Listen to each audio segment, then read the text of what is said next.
Hello and welcome to my channel. Today I'm sharing a story full of magic, courage, and hope, the Handless Maiden.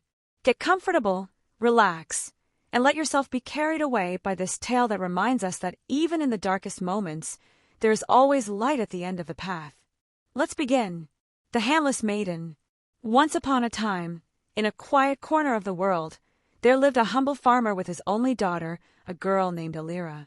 She was known not just for her gentle beauty, but for her kind heart, her tireless work in the garden, and the way she cared for every living thing. Though they were poor, their life was peaceful. They had enough to eat, and they had each other. One day, while the father was chopping wood in the deep forest, a strange man appeared. He was cloaked in black, his eyes cold and glinting like metal, and his smile twisted in a way that sent chills down the farmer's spine. The man claimed to be a merchant, offering a simple deal. "I will make you rich," he said, "if you give me what is already mine from your garden." Tempted by the promise of gold, something he'd never had, the farmer agreed, thinking the man meant a tree or perhaps a goat. But when he returned home, his heart dropped into his stomach.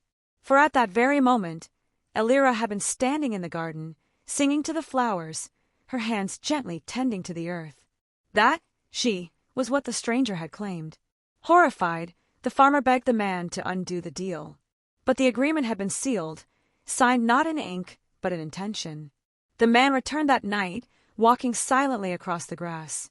His voice was soft as silk, but cruel. "You must give me something precious," he told Alira. "You may choose your freedom or your hands."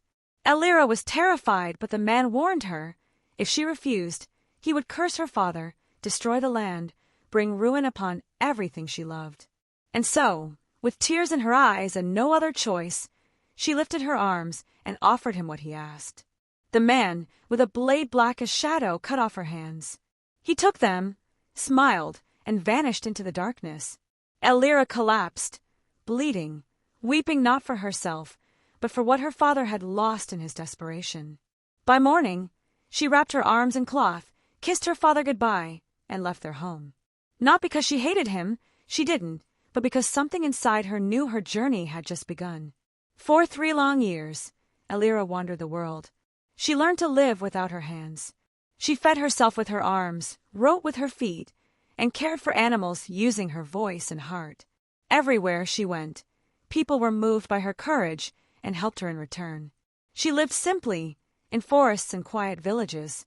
Her soul grew stronger than her body, and her spirit brighter than ever. Then one moonlit night, weary and hungry, Alira stumbled upon a grand palace. Its gates were open. The garden shimmered with silver light. She stepped in quietly, unsure if she would be welcome or thrown out. But the prince of the land, a kind young man named Kale, happened to be walking the garden paths that very night. He was a dreamer, a stargazer, someone who saw beyond the surface of things.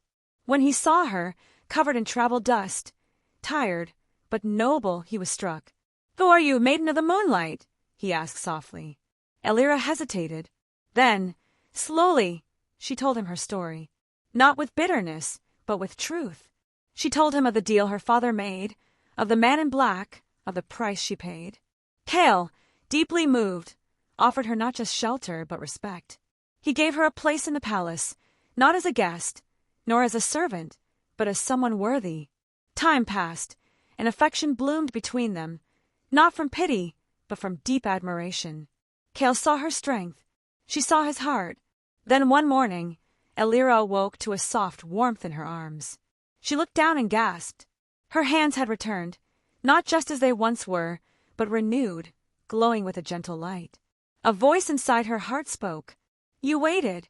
You suffered. But you did not break. These hands are yours again." Overwhelmed with gratitude, she ran to Kale and showed him. He wept with joy, and not long after, they were married in a simple ceremony under the stars.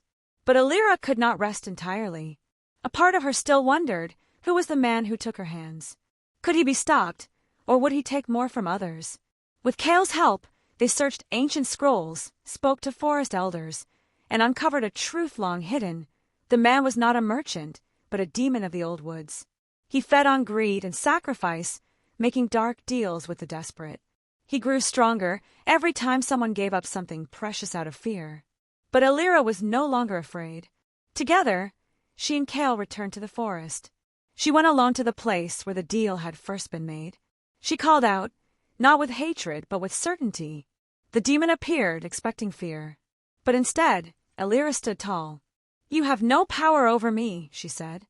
"I gave what I gave, and now I take back who I am." The demon sneered, but his strength faltered. She was no longer the girl he had tricked. She was whole. She was unbreakable. And with that, he shrieked, turned to mist, and was gone forever. Alira returned to the palace not just as a queen, but as a legend. She and Kale ruled with wisdom, kindness, and strength. She taught others that pain could be survived, that patience bore fruit, and that the deepest wounds could be healed. Moral: sometimes, life demands more than we think we can bear. But even through loss and sorrow, with courage, love, and time, we can find our way back, stronger, wiser, and whole again.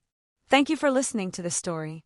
If you enjoyed The Handless Maiden, don't forget to like, subscribe, and share it with someone who loves soulful stories. I'll see you in the next video with more tales to inspire your heart. See you soon.